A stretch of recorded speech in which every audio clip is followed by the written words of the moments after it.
Welcome back to Roy English Podcast, everyone. I'm Roy. And I'm Lily. Today, we're diving into a super useful topic for anyone working in an office or just dealing with work life in general. We're going to teach you 10 must-know phrases that office workers use all the time. That's right, Lily. These are common expressions that will help you understand daily office conversations and sound more natural when you speak. Remember, you can find today's vocabulary list in the video description below. So grab your coffee, get ready to learn, and let's start with our first phrase. Our first phrase is call in sick. Lily, what exactly does it mean to call in sick? Well, to call in sick means to notify your employer or boss that you won't be coming to work because you are ill. You usually do this by phone, email, or a messaging app. Exactly. For example, if you feel unwell, you might say, I have a terrible cold, so I think I'll call in sick tomorrow. It's about letting your workplace know you can't come in due to illness. That's right.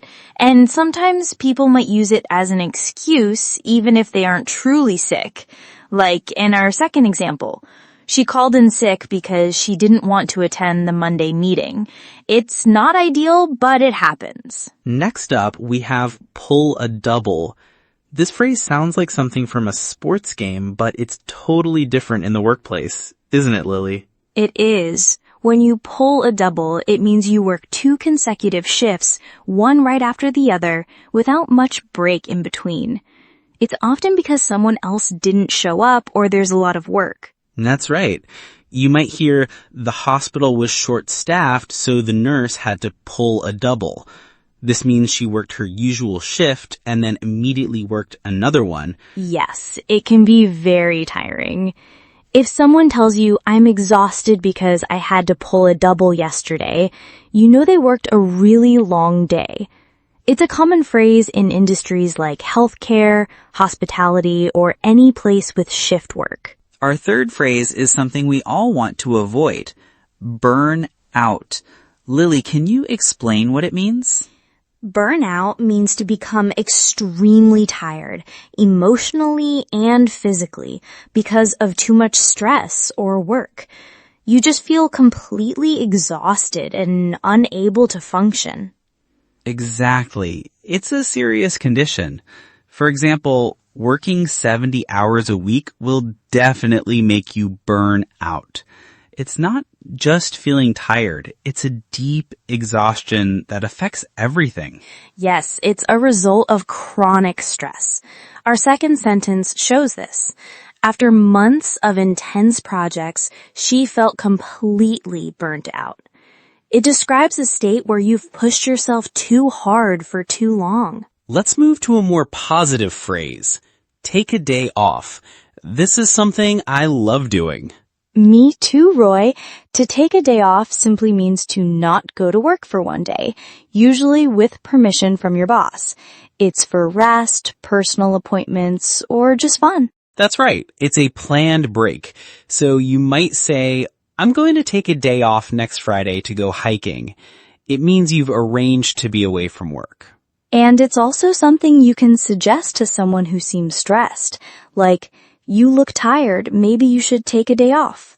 It implies they need a break to recharge. All right, our next phrase is catch up on work. This is something many of us have to do after a long holiday, right, Lily? Absolutely, Roy. To catch up on work means to do the work that you should have done earlier, or to complete tasks that have accumulated, often because you were absent or very busy. Precisely.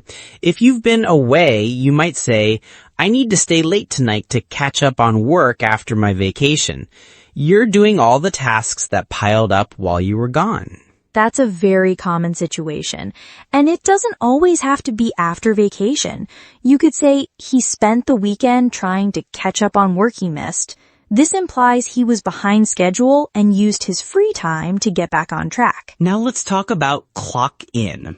Lily, what's the meaning behind this phrase? To clock in means to officially record the time you start work. This is often done using a time clock machine, a computer system, or even an app on your phone. It's how your employer knows when you began your workday. That's a good explanation. So your boss might remind you, don't forget to clock in when you arrive. It's an important part of tracking work hours. Exactly. And it's usually at a specific time, like in our second example. Most employees clock in at 9 a.m. sharp. It's a routine for many workplaces to ensure everyone starts on schedule. If we have clock in, then naturally, we also have clock out. Lily, how does this relate? It's the opposite, Roy. To clock out means to officially record the time you finish work. It's how your employer knows when you've ended your shift for the day. Got it. So at the end of a tiring day, you might exclaim, I'm ready to clock out and go home. It's been a long day. It signifies the end of your working hours. Exactly. And sometimes you might forget. Our second example shows this. She forgot to clock out last night and had to fix it this morning. It's important for payroll, so people usually remember or fix it quickly. Next, a very encouraging phrase, get the hang of something. Lily, what does it mean to get the hang of something? To get the hang of something means to learn how to do it, especially something that might seem difficult or complicated at first. It implies that with practice, you'll become good at it. That's a great way to put it. So, for example, when you start a new job and have to learn new systems, you might say, it took me a few days, but I'm finally getting the hang of this new software. It means you're becoming proficient. Exactly. It's about overcoming the initial learning curve. And it's a good phrase to use to encourage someone. Like, don't worry if it's difficult at first, you'll get the hang of it soon. It reassures them that practice makes perfect. Moving on to step down, this phrase often appears in news about leadership. What does it mean, Lily? To step down means to resign from an important position or job. It's often used when someone leaves a high-level role, but it can apply to other positions too. Right. It implies a voluntary departure, or at least one where they initiate the action. For instance, the CEO decided to step down after 20 years at the company. This means he chose to leave his leadership role. That's correct. It's a formal way of saying they are resigning. Our second example shows another reason someone might step down. She had to step down from her role due to health reasons. It indicates an important reason for leaving the position. And finally, our last phrase for today, pitch in. Lily, what's the idea behind pitching in? To pitch in means to contribute to a common effort or to help with something, especially by doing part of the work or contributing money. It's about teamwork and shared responsibility. That's a great definition. It's about everyone doing their part. So if a project is nearing its deadline, you might say, everyone had to pitch in to get the project finished on time. It means everyone helped. Exactly. It shows cooperation. Our second example is simpler. If we all pitch in, we can clean up the office quickly. It's a call for everyone to contribute a little effort to achieve a common goal. Wow, we've covered 10 really useful phrases today, Lily. From calling in sick to pitching in, these are definitely expressions you'll hear and use in any office environment. They truly are, Roy. Mastering these will make your work-life English so much more natural. Remember to practice using them in your own sentences. And don't forget, if you want to review today's vocabulary, you can find the full list in the video description. Keep practicing and you'll get the hang of them in no time.